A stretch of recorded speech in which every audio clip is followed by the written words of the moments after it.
क्या टाटा स्टील्स में इन्वेस्ट करना चाहिए? कोरोना वायरस से पहले टाटा स्टील का जो स्टॉक है वो अच्छे खासे लेवल दिखा रहा था। हमें यहाँ पे लगभग 450 तक के लेवल दिखाई दे रहे थे, बट अब ये स्टॉक 290 के आसपास चल रहा है। तो क्या इस दौरान ऐसी कंपनी जिसके साथ टाटा का नाम जुड़ा हुआ है उसमें इन्वेस्ट कर देना चाहिए? टाटा स्टील से रिलेटेड एक और बहुत बड़ी खबर आई है कि इसकी जो रेटिंग है उसको डाउनग्रेड किया गया है। वो क्यों किया गया है, उससे क्या असर पड़ेगा इसके स्टॉक पे? ये निफ्टी 50 की एक और कंपनी है जिसको हम रिव्यू करने जा रहे हैं अपनी सीरीज़ में। इसके फाइनेंशियल रिजल्ट पे नज़र डालेंगे, कितनी उधारी है इस कंपनी पे, कितना कैश रिजर्व्स है इनके पास, प्रॉफिटेबिलिटी कितनी है, प्रॉफिट मार्जिन कितना है, नेट मार्जिन कितना है।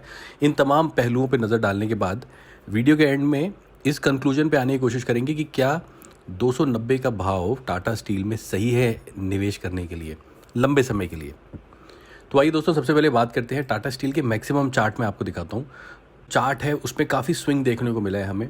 पिछले 5 सालों की बात करें तो 329 का हुआ करता था। कोरोना क्राइसिस से पहले ये लगभग 40% के रिटर्न दे चुका था पिछले 5 सालों में, जो कि बहुत अच्छे रिटर्न्स नहीं हैं, क्योंकि 2018 के आसपास जब ये 732 का था, वहाँ से गिरता गिरता ये लगभग 500 के आसपास हमें दिखाई दिया है। पिछले 1 साल की बात करें तो 550 का स्टॉक कोरोना क्राइसिस से पहले -13% रिटर्न देके बैठा है पिछले 1 सालों में।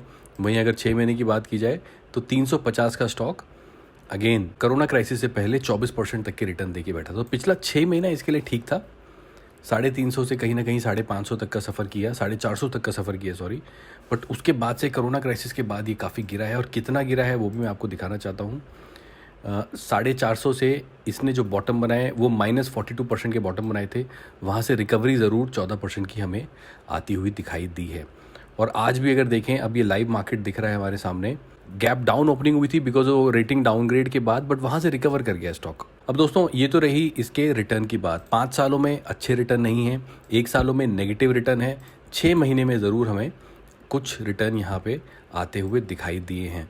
लगभग 33% रिटर्न आते हुए दिखाई दिए। तो इसके चार्ट ने लंबे निवेशक को निराश किया है, ये पॉइंट नंबर 1 है नोट करने वाला।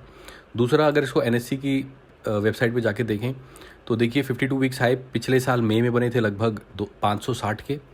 52 वीक लो 250 इसने इसी साल बनाए थे, वहाँ से लगभग 30-35 रुपये की रिकवरी कर चुका है। 30 मार्च को बने थे ये 52 वीक्स लो। तमाम कंपनियां निफ्टी 50 की पिछले महीने मार्च में ही अपने 52 नए वीक सबने लगाए हैं, और टाटा स्टील ने भी लगाए हैं।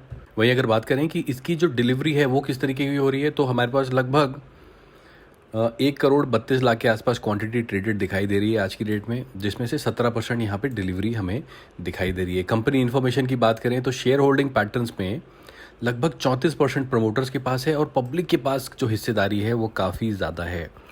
65% के आसपास पब्लिक के पास हिस्सेदारी है, और 35% के आसपास प्रमोटर और प्रमोटर ग्रुप के पास है। तो ये जो रेशो है ये इम्बैलेंस्ड लग रहा है।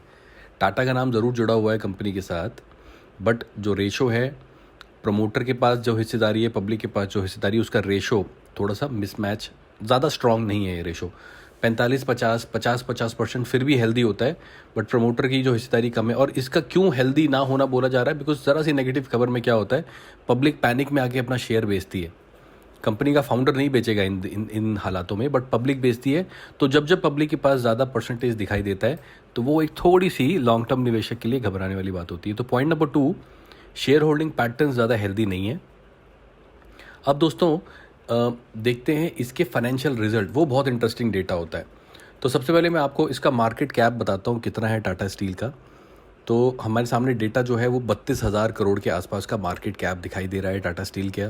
पिछले साल की बात करें तो 2019 में 70,000 करोड़ का कारोबार हुआ टोटल सेल, जो उससे पिछले साल 2018 में लगभग 60,000 करोड़ का था, और 2017 में 47 करोड़ का कारोबार था। तो ईयर ऑन ईयर हमें नेट सेल्स बढ़ते हुए दिखाई दे रहे हैं। और प्रॉफिट आफ्टर टैक्स की बात करें तो 2019 में 10,000 करोड़ के आसपास का प्रॉफिट, 2018 में 4,000 करोड़ के आसपास का प्रॉफिट, और 2017 में 3,400 करोड़ के आसपास का प्रॉफिट। तो प्रॉफिट बढ़ा है, बॉटम लाइन बड़ी है, टॉप लाइन भी हमें बढ़ती हुई दिखाई दी है हर साल, जो कि एक पॉजिटिव साइन हमें दिखाई दे रहा है यहाँ पे। वहीं अगर रिजर्व्स की बात करें तो लगभग 70,000 करोड़ के आसपास के यहाँ पे रिजर्व्स दिखाई दे रहे हैं, और अगर हम बात करें इनका ऑपरेटिंग मार्जिन कितना है, 32% का ऑपरेटिंग मार्जिन है, जो कि हर साल घटता हुआ दिख रहा था।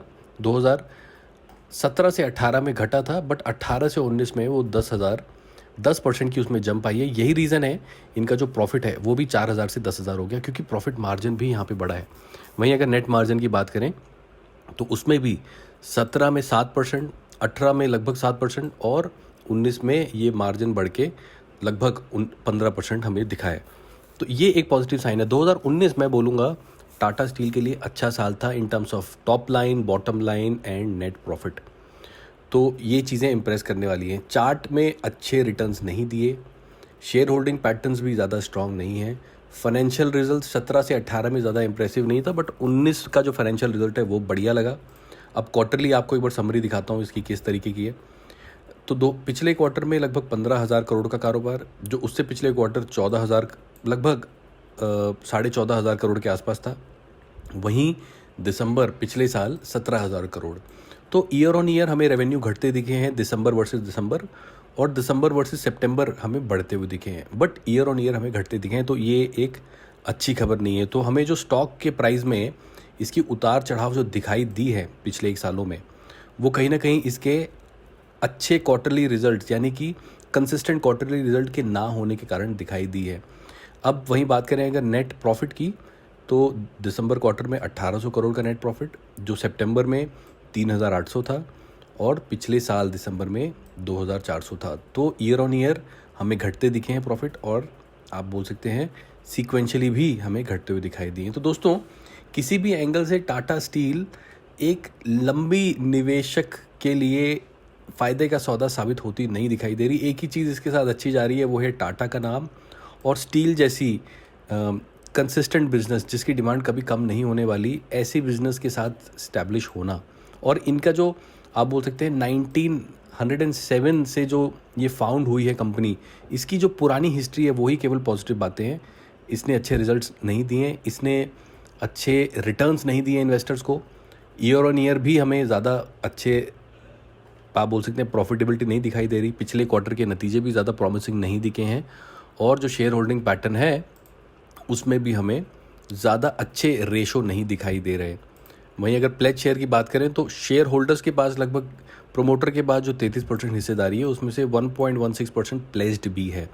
और एक और बड़ी खबर की तरफ मैं आपका ध्यान ले जाना चाहता हूँ, वो है कि इसको S&P ग्लोबल ने इसकी जो रेटिंग है उसको डाउनग्रेड किया है। दोस्तों देखिए, S&P downgrades Tata steel on rise in leverage. इनकी जो लेवरेज है वो बड़े हैं, इस करके S&P ने इनको डाउनग्रेड भी कर दिया है। मैं आपको इस आर्टिकल पे लेके चलता हूँ, चलिए। देखिए, S&P का बोलना है, S&P global rating downgrades Tata steel rating to B+ on expected rise in leverage and a negative outlook. तो जो लेवरेज इनका राइज हुआ है उसकी वजह से नेगेटिव आउटलुक दिया है और B+ की रेटिंग दे दी है। The downgrade mainly reflects the rating firm expectation that the improvement in Tata Steel earnings and financial portfolio on which the BB rating was based is likely to materialize in the next 12 to 18 months. This is mainly due to COVID-19 related disruption and the consequent economic effect. तो जो corona virus के चलते जो negative impact आएगा market में, उसके चलते इनकी जो लिवरेज है वो बढ़ेगी, इनकी जो उधारी है वो बढ़ेगी। उसके चलते जो मार्केट में स्लो डाउन आएगा, डिमांड में स्लो डाउन आएगा स्टील जैसी कमोडिटी को लेकर, उसके चलते टाटा स्टील को B+ की रेटिंग पे इन्होंने डाल दिया है। तो दोस्तों, ये खबर है इनकी रेटिंग डाउनग्रेड होने के पीछे। जो कोविड-19 की वजह से जो इकोनॉमिक स्लो डाउन आएगा उसके चलते इनके लेवरेजेस बढ़ सकते हैं। तो यही देखा, इसलिए हमने देखा कि आज कैसे ये गैप डाउन के साथ ओपन हुआ था, बट कहीं ना कहीं इन्वेस्टर ने इसमें फिर इन्वेस्ट करके इसको ऊपर ले गए हैं। और टाटा जैसी कंपनी जब नीचे जाती है, टाटा स्टील जैसी, तो बहुत सारे लोग होते हैं जो इसमें निवेश करने को हमेशा तैयार रहते हैं। बट मेरे एनालिसिस के बेस्ड पे मैं दोस्तों आपको यही बोलूँगा, इस पर हमको ना तो प्रॉफिट अच्छे दिखाई दिए कंसिस्टेंट, पिछले क्वार्टर के नतीजे भी ज़्यादा अच्छे नहीं थे, और सबसे बड़ी बात, इसकी स्टॉक ने 5 सालों में भी अपने निवेशकों को बहुत अच्छा रिटर्न नहीं दिया है कमा के। टाटा का नाम ज़रूर है, बट इसमें हम कुछ पैरामीटर्स को देखते हुए इससे दूरी बनाए रखने को आपको बोलूँगा। बट अगर आप मुझसे पूछें कि शॉर्ट टर्म के लिए क्या इसमें इन्वेस्ट करना चाहिए, जबकि ये स्टॉक 443 से इस टाइम लगभग 300 के आसपास अवेलेबल है, तो क्या 150 रुपये के जंप के लिए इसमें खेला जाए? मुझे लगता है आप 50-60 रुपये के जंप के लिए इसमें आप जा सकते हैं, बट शॉर्ट टर्म में ही निकल जाएं, लंबे अवधि के लिए इसमें निवेश ना करें, और वो भी तब जब किसी रेटिंग एजेंसी ने इसके फ्यूचर में लिवरेजेस को बढ़ने की आशंका दे दी है। तो दोस्तों ये मेरी राय है टाटा स्टील के बारे में। थैंक यू दोस्तों, इसी के साथ I wind up the video. Thank you so much for watching.